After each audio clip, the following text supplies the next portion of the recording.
Soy fan de este libro y le cuento a todo el mundo que es un libro maravilloso. Este libro tiene una historia. Hace unos años Nora me escribe y me dice, yo hay un libro que no puedo terminar, míralo vos y fíjate porque hay una parte de hijos que hay que escribir, lo hacemos juntas y lo firmamos juntas. Entonces yo le dije, pero vos estás loca, vos estás demente, este libro es absolutamente tuyo y lo que vamos a hacer es, yo lo leo y te digo lo que a mí me parece. Y lo que a mí me parece es algo que hace de este libro, lo que a mí me pareció en ese momento, lo que aconsejé, y que a mí me parece que hace de este libro algo único, es que es un libro que, posicionándose de una manera muy rebelde con respecto a muchos discursos académicos, inscribe el yo de quien escribe, ¿no? Inscribe ese yo. Yo soy alguien que puede escribir teoría sobre el testimonio, crítica sobre el testimonio, pero ahí puedo escribir mi yo, escribir mi experiencia y también pensar sobre mi experiencia. Que eso es algo que últimamente, en los últimos años, fue muy desaconsejado por un sector de la academia, ¿no? Entonces, hay cierto autoritarismo de la academia con respecto a cómo se deben construir los testimonios, el valor del testimonio. En los últimos años se ha intentado empujar el testimonio al ámbito de lo jurídico y a la dimensión, si se quiere, de la pregunta por lo verdadero, al ámbito de la historia. Como si la palabra del testigo, el lugar del testigo, fuera un lugar de donde podemos extraer muchas cosas, menos su palabra y su verdad. Y en realidad este es un libro que yo amo porque reflexiona sobre esa palabra, esa verdad, de la dimensión y el valor de la palabra de un testigo. Y lo hace nunca, jamás aseverando tener todas las verdades, sino todo lo contrario, todo es una permanente interrogación. Y es más, hay un capítulo que se llama, es un glosario de definiciones, y precisamente lo que hace Nora es lo que la Real Academia, viola lo que la Real Academia dice de un glosario de definiciones, que dan una definición. Y las definiciones cierran sentidos. Y precisamente lo que hace Nora en todo este libro, en sus diferentes partes, que para los que no puedan, ojalá lo puedan comprar, y para los que no, vale la pena hojearlo, porque yo no quisiera demorarme contándoles exactamente cómo es el libro. Sí que trabaja con los grandes conceptos del ámbito de los estudios de la memoria. ¿Qué es la memoria? ¿Qué es la conmemoración? La memoria y el derecho, la memoria y la rememoración. ¿Qué es la tortura? ¿Qué es el genocidio? Y ninguna de estas definiciones está cerrada. Todo lo contrario, apela a su vastísima y azarosa lectura de muchos textos. Los textos vienen a ellas, como la pelota va al jugador, los textos van a los pies de Nora, a los ojos de Nora. Apela a eso para seguir investigando y para seguir preguntando, ¿no? Y a mí me parece eso tremendamente valioso, porque en su supervivencia en ningún momento tiene la arrogancia de decir yo sé, sino todo el tiempo dice yo pregunto.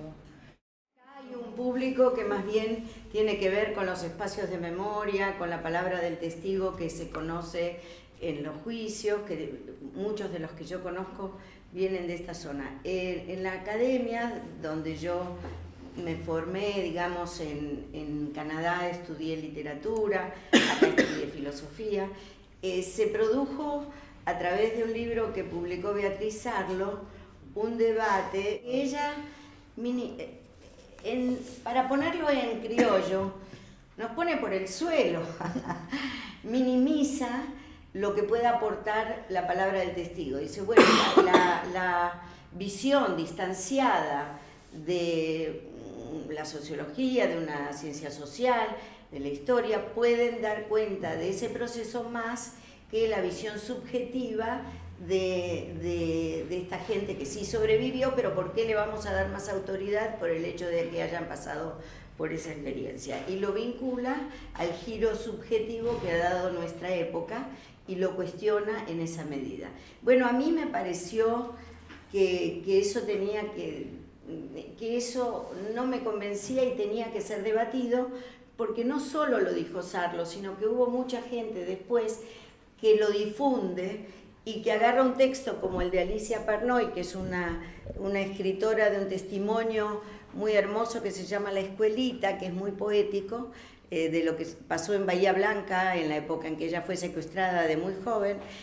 Lo transforma en poesía, es un libro que se puede difundir en los colegios secundarios tranquilamente y que es el único que en este país alcanzó durante la época kirchnerista a lograr esa difusión en las escuelas, pero lo trata como lo pone en ese todo en el que dice el testigo cierra sentidos, o sea, no permite abrir sentidos, que es lo que vos decís que yo hago. Justamente yo hago todo lo contrario, un poco probando que eso no es cierto.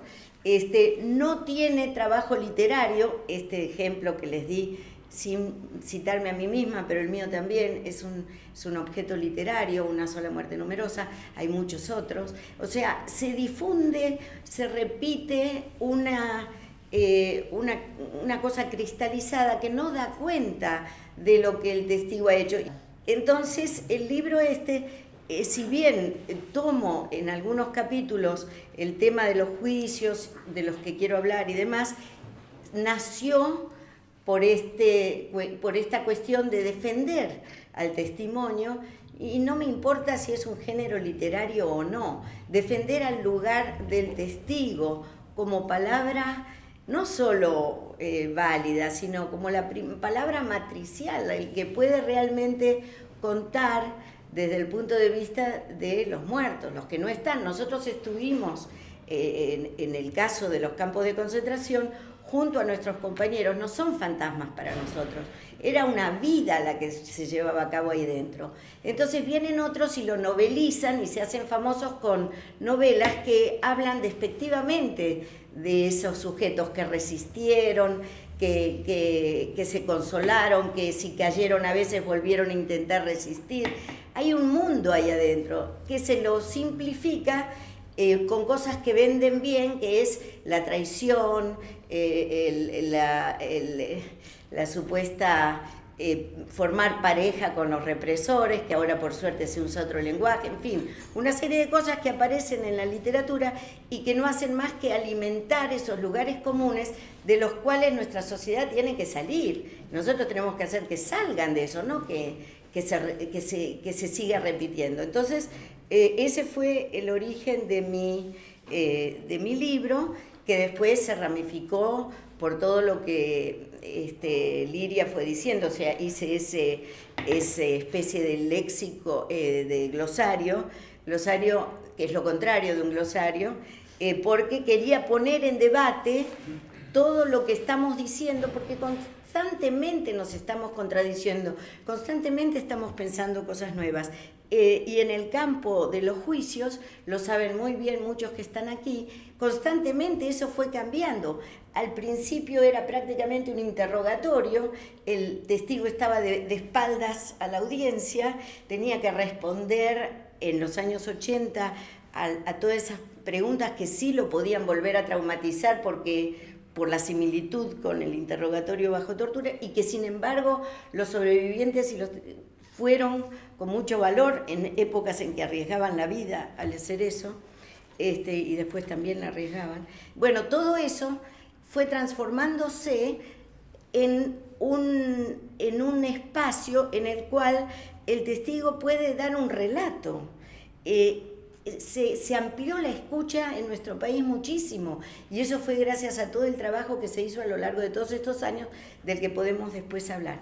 Pero ese relato no sale del tribunal, no sale del espacio a donde van los que ya saben todo esto, los que apoyan, los compañeros, a donde van los familiares, pero no sale de ahí. Página 12 puede sacar un resumen, pero no se difunde lo suficiente, entonces no llega a la sociedad en su conjunto. Entonces yo creo que a través de la literatura, del arte, del testimonio escrito con voluntad de difusión, como fue el de ese infierno de las sobrevivientes de la ESMA, etc., eso todo necesita un impulso mayor, porque es a través de la voz de esos testigos que se cuestionan, que se rebelan contra lo que hicieron, que por primera vez logran decir, poner en palabras lo que les pasó, etc. El público puede entender ese proceso con una cercanía que ningún otro puede lograr. Se pueden lograr otras cosas, no digo que esto sea lo único, pero yo lo que hago es defender esto como parte, porque creo que al testigo se lo arrincona en los juicios y al sobreviviente se lo tiene un poco aparte porque se desconfía todavía hoy de qué habrá hecho para sobrevivir. Esto, la centralidad de la palabra del testigo en el espacio jurídico y la incomodidad, la perturbación y que ocasiona, que hay en la sociedad cuando esa palabra sale del espacio jurídico o sale del espacio literario también, ¿no?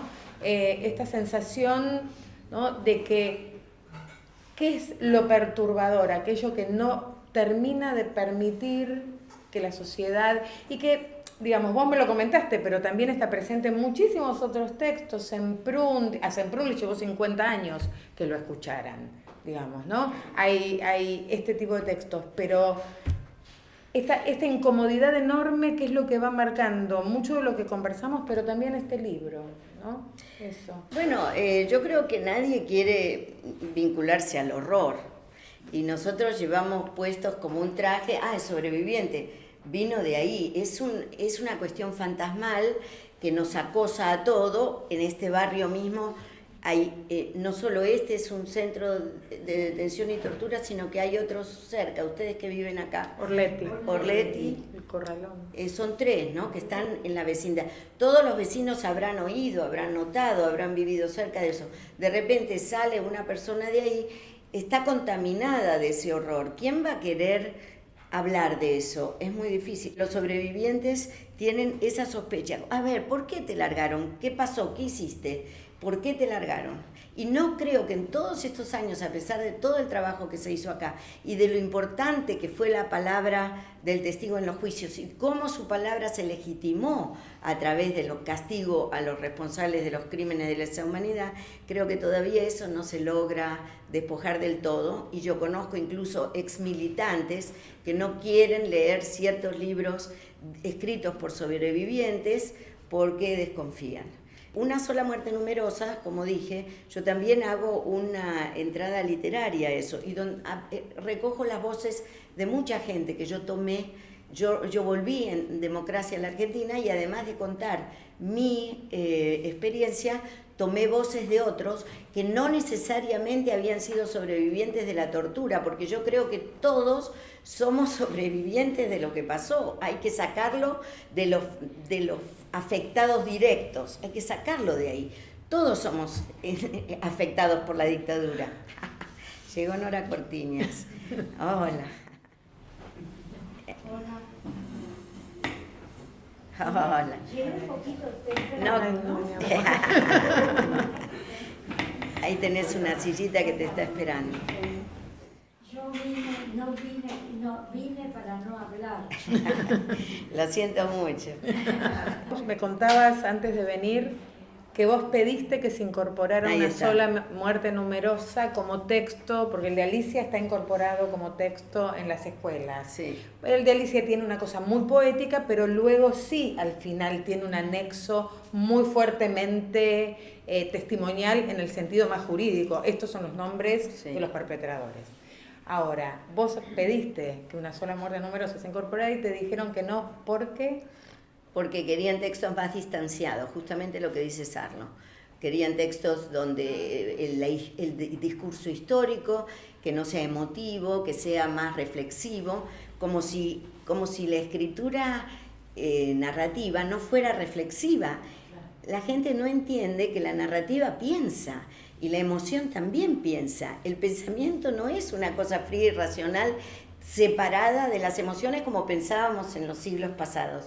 Entonces me dijeron eso exactamente, que ellos preferían para poner en los colegios, por lo menos lo leyeron, pero textos más distanciados y que estudiaran el caso con más, desde una disciplina. Entonces no fue aceptado. Y yo creo, en este libro, lo que trato de demostrar es que es todo lo contrario, que estos temas no son temas académicos, son temas existenciales para mí y para toda nuestra sociedad, y que si uno en estos temas habla en primera persona, no le quita potencia y valor, está pensando desde sí algo que, como dijiste, uno toma como cantera todo lo que se reflexionó después de la Shoah, lo que se reflexionó en Argentina y demás, y a partir de eso, desde la subjetividad del sobreviviente, uno que estudió todo eso, uno puede dar su propia visión, y eso no le quita, al contrario, creo yo que le agrega. Bueno,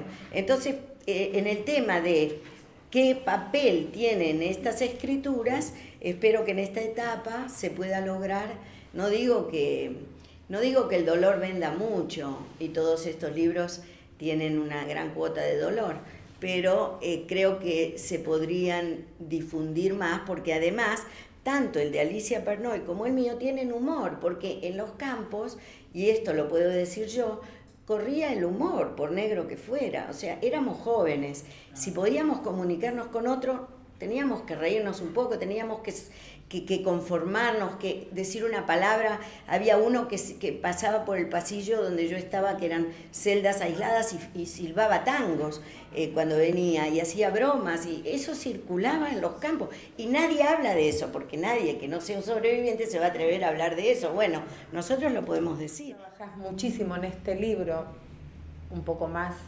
que en el anterior, en El arte de no olvidar, la cuestión de género, ¿no? Los cambios que hubo en la perspectiva en cómo considerar ciertas cuestiones de género en los testimonios, y también en la gran cantidad de testimonios de mujeres, ¿no? Entonces me gustaría que comentaras un poco más esto, Nori. Que se ha logrado muchísimo en estos juicios, donde las mujeres al principio lo decían también, decían que habían sido violadas, pero no había escucha para eso, no era que no lo mencionaban. A muchas les resultaba difícil al principio, pero hubo siempre quien lo mencionó. Y entonces se consideraba uno de los abusos, como todos ustedes saben, y gracias a lo que había pasado a nivel de ley internacional, a lo que se había ya estipulado en contra por los crímenes de lesa humanidad en el caso de la ex Yugoslavia y demás, gracias a todo eso, pero gracias a la fuerza que cobró acá el movimiento de las mujeres, y gracias a la insistencia de las bases, ¿no? que siempre pujaron por decir más, y gracias a que muchos fiscales empezaron a decirnos: ustedes hagan un relato, no les vamos a preguntar nada, hagan su relato, no importa si no tienen datos, porque yo misma le fui a decir a Gabriela Sosti, pero yo no tengo muchos datos, no tengo nombres, no vi. Y me dice: no importa, lo que queremos demostrar es otra cosa. Lo que queremos demostrar es que esto fue un genocidio, aunque no se use esa terminología finalmente en las condenas. Pero para eso hay que demostrar que los crímenes tuvieron secuelas a largo plazo, y hay que hablar de todo lo que se pueda. Entonces las mujeres fueron hablando de toda su experiencia, y esto finalmente llegó en el 2010-2011 a considerarse en Argentina crimen de lesa humanidad. Bueno, esto es algo inédito que va a repercutir en los países vecinos cuando lleguen a ese punto. Pero entonces yo insisto en que esta lucha desde el principio fue, digamos, encabezada por mujeres, toda la resistencia de las madres, de las abuelas y demás, lo sabemos muy bien, no es nada nuevo, que los testimonios además es un modo de expresarse que es muy afín a la modalidad de las mujeres, que siempre queremos hablar de lo subjetivo. Es muy afín, es muy fácil para las mujeres tomar este género y desarrollarlo. Entonces todo se encaminó hacia ese lado, y entonces las mujeres pudieron llegar a ese punto. Y me parece que merecía ser nombrado en este libro, aunque en su mayor parte me dedique a la literatura, pero tengo secciones enteras donde desarrollo los conceptos y demás, y ahí voy contando lo que significa todo esto. Además está por país, entonces está Chile, Argentina y Uruguay, y en Argentina explico sintéticamente todo este proceso. Así que bueno, o sea, es un libro multifacético. Diría. Muy multifacético, porque además aparecen los hijos también. También aparecen. Y aparece en el momento en que lo escribiste, esto que era incipiente y nuevo, que eran las historias desobedientes. Entonces, ¿algún comentario sobre eso? Sobre la voluntad de que aparecieran los hijos como parte de esa palabra testimonial, de esos lugares testimoniales. Bueno, en todo el libro yo voy en contra de las visiones binarias, bueno, malo, esto sirve. Voy en contra de todo eso a lo largo de todo el libro. Por eso pienso que la literatura es muy buena, porque la literatura no está en general. En general, me equivoco, porque hay libros que sí. Pero la poesía, la literatura lírica trata de destacar los matices, no lo blanco y lo negro. Bueno, entonces en esta mirada yo incluyo, cuando hablo de los hijos, a estos otros, que son los hijos de los genocidas que recién estaban apareciendo, y que me parece que es un fenómeno extraordinario. Ya había surgido, después de la Shoah, habían surgido figuras. La figura del hijo del carnicero de Galicia, era uno, no me acuerdo su nombre, versus otro que era hijo de otro nazi, que el primero se separa radicalmente de su padre y se pasa la vida denunciándolo y escribiendo libros en contra de los criminales de guerra nazi, y el otro es más conciliador, dice que su padre no pudo haber hecho eso realmente, lo disculpa y demás. Están las dos visiones en una película que se hizo sobre este tema. Pero acá no son dos personas, acá es un grupo, acá se hizo un movimiento, un colectivo, y eso viene por nuestra tradición de formar grupos y de formar cosas de base. O sea, este país genera ese tipo de cosas y luego contagia, porque invitaron a hijos de perpetradores de Chile y publicaron juntos un libro, iban a hacer actividades y una película y demás. Se va multiplicando, porque lo que quiere esta gente, los hijos, los del grupo de arte callejero, todos los que hicieron cosas y movimientos en este país, no quieren el derecho de autor, quieren que se copien, quieren que se genere otra cosa en otro lado. Por ejemplo, las funas de Chile son los escraches de acá, que cruzaron la cordillera y allá se llaman funas. Entonces el efecto se multiplica. Una de las cosas, paréntesis, una de las cosas que me resulta muy interesante es que vos, tomando la riqueza de mucho aparato conceptual que se produjo después de la Shoah, sin embargo vos hacés las diferencias y lo situás específicamente en la diferencia de los campos del Cono Sur. Y dentro de los campos del Cono Sur también, la diferencia entre Chile, Uruguay y Argentina, ¿no?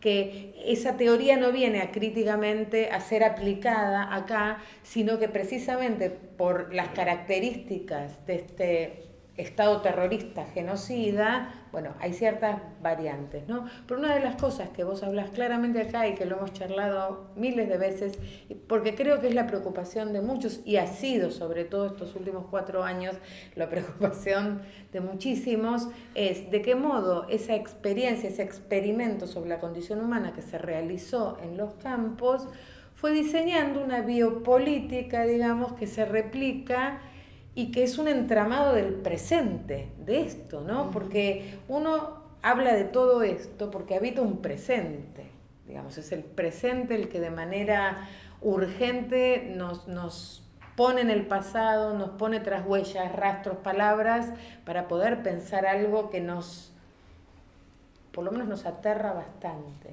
¿no? De lo sucedido, de lo que puede suceder, o de lo que no debe suceder. Se me ocurrió una idea, no sé si funciona, porque yo lo puedo decir, pero como acá hay tantos que están en lo mismo que yo diría, ¿quiere alguno decir cómo cree que esto nos afecta en el presente? ¿Cómo los campos, cómo lo vivido en esa época sigue afectando nuestro presente. ¿Alguien quiere tirar del violín? Porque lo podemos decir entre todos. No les voy a dar... Sí, ahí levantó la mano. Hay algo muy simple. Por cada desaparecido hay 20 o 30 personas que pasaron por un campus. Yo conozco personalmente personas que pasaron por campus, nunca testimoniaron, y cuando le decís, le miran con cara de terror. De la misma manera que conozco gente que empezó a testimoniar antes de que se cayera la dictadura, ¿no? Uh-huh. Pero, digamos... Pero ese es... La interiorización del terror continúa aún hoy. Bien. Yo creo que acá se crearon espacios para que nosotros podamos hablar, y voy a hacer un agregado a lo que vos decís, que es más fácil hacerlo acá que en Europa o en la gente exiliada que no volvió.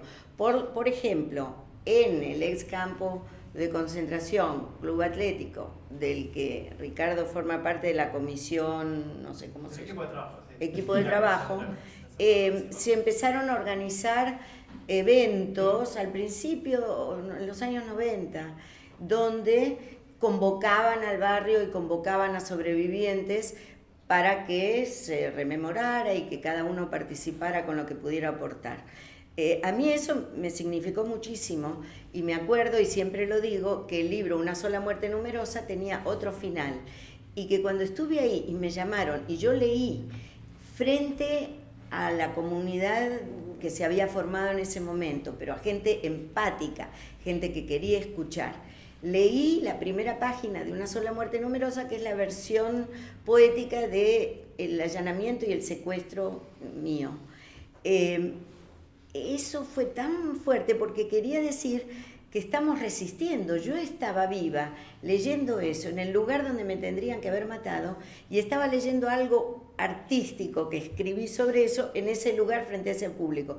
Cambié el final, nunca después me acordé cómo era el final original. Ese era no un final, pero un cierre en el sentido de apertura a otra cosa. Cuando uno deja la victimización y se transforma en un testigo, en un militante de otro tipo, que es como dijo Diego Tatián, el ángel de la barricada.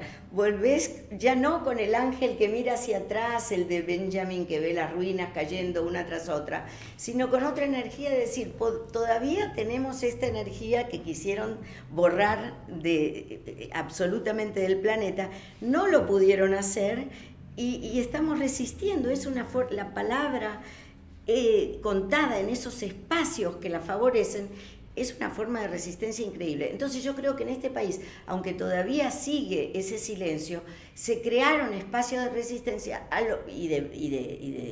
que favorecen el testimonio, al que llegamos algunos privilegiados, otros que viven lejos o que no se atrevieron o que no pudieron, todavía no llegaron. Pero tendrían que multiplicarse esos espacios para que eso siga sucediendo. Es que el proceso de reorganización nacional operó sobre lo simbólico, ¿no? Creó un espacio donde no hay muerte, no hay ritual de la muerte, donde la gente puede estar ni viva ni muerta. Eso enloquece a una sociedad.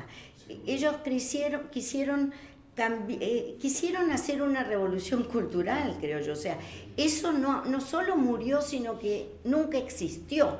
Esos ni vivos ni muertos, o sea que nunca existieron. ¿Qué significa eso? Al producir esa barbaridad y al generar ese borramiento de los vivos y de la muerte, al impedirles a los desaparecidos vivir su propia muerte porque les inyectaban un pentanaval, el llamado pentanaval, no lo quería ni decir, y ellos mismos no podían vivir su propia muerte, hacen una operación sobre lo simbólico de la que no se sale tan fácil. Entonces yo pienso que eso persiste en todo lo que decimos, que se rompieron los vínculos, que cambiaron tantas cosas. No es solo por el avance del capitalismo, no es solo porque se impuso el neoliberalismo, que también es eso, pero también viene de este resabio que nos dejó como pasmados y al que respondimos simbólicamente como pudimos, haciendo muy bien lo de las baldosas, haciendo a los desaparecidos más presentes de lo que ninguno de nosotros podemos estar. Realmente la presencia de los desaparecidos en este país es increíble. Entonces transformamos esa herencia tan extraña, pero todavía nos afecta. No podemos sino lidiar con eso una y otra vez desde muchas perspectivas, porque desarticula a nivel simbólico a toda una sociedad, y habría que hablar horas sobre eso, pero creo que eso nos sigue afectando. Hola, buenas tardes. Sí, yo digo, después de todo lo que escuché, yo no tengo nada que decir, porque yo no tengo la experiencia de ellas. Sí tengo la admiración, quiero decirles, tengo la admiración de que en algún momento, con lo que les ha costado, se decidieron a contar esa parte del horror que vivieron.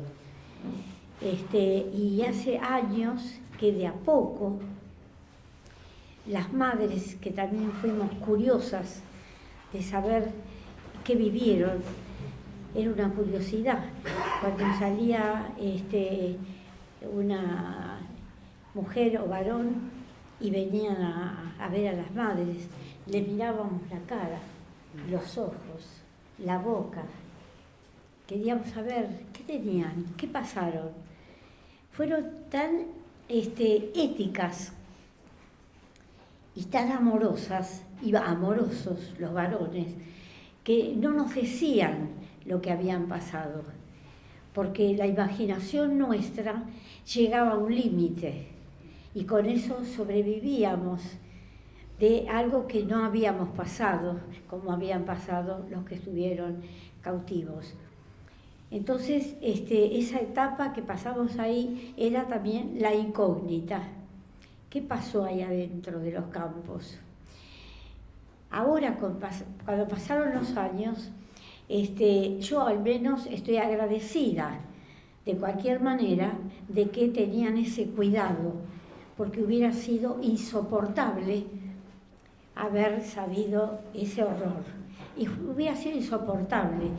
Y los hubiéramos enfermado, como hubo igual hijos nuestros e hijas que se enfermaron, que tuvieron sus hermanas desaparecidas, hermanos que vivieron una úlcera o un problema psiquiátrico, de imaginarse su hermano o su hermana que estaba pasando.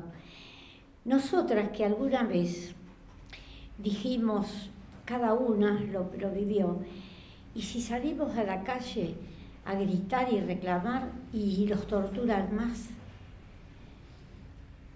y si no salimos y los matan, eso lo vivimos por años de pensar eso. Entonces, y con los años, cuando uno en algún testimonio escuchó un poquito más el tema de las violaciones, lo vivimos terriblemente doloridas, porque yo, por ejemplo, presencié un testimonio, la primera vez que presencié un testimonio, la amiga que dio el testimonio, que las admiro, porque yo a todo el mundo le digo que el testimonio que dan de lo que vivieron, sin olvidarse de los compañeros y compañeras que quedaron soterrados en esos campos de concentración, tiene un valor inmenso, ¿viste? Dar un testimonio y decirle al juez lo que vivieron, lo que pasaron, a quién vieron, que después no se pudo recuperar. Tiene un valor increíble, que yo no sé si en todos los países nuestros hay unos juicios como estos de acá. No hay. Así no. Bueno, entonces, decir, una mujer, esto es la primera vez que yo lo cuento, y elijo estar ahí y escuchar, un hijo adolescente de 18 o 20 años, escuchar y ver a la madre que está dando por primera vez ese testimonio que ellos no conocen. Yo digo, se vivió el horror en todo sentido en la Argentina, no solo lo que pasó y vivieron, sino el asimilar ese dolor, no poderlo decir para no mortificar al resto, ¿no? Ese contenerse y decir, sí, pero si yo digo esto, muchas veces si yo lo pienso y lo agradezco, habrán dicho, y lo escuchan las madres, ¿qué va a pasar? Por eso dice Nora, tiene razón, yo en todo charla que doy, digo, y nombro que los testimonios de los que estuvieron desaparecidos, mujeres y varones, es extraordinario. Como también digo que los abogados y las abogadas que transfieren al papel ese testimonio con la ética y la solidaridad que lo hacen, es de un valor también inmenso. Y también cuando llega a las fiscalas y fiscales ese testimonio y hay quien quieren hacer justicia, tenemos en la Argentina, hay que valorar eso, tenemos ese poquito de camino de la justicia. Este libro, que lo voy a leer, aunque ella me dijo, yo te lo voy a dar, pero vos no lo vas a leer. Suponen. No tiene tiempo. Sobre la vida de uno, escuchame. Yo que soy transparente. Así que agradezco que me haya invitado, agradezco que me dé un micrófono y que estoy muy emocionada. Hasta el tuétano estoy temblando por adentro de la emoción que tengo. Querida mía.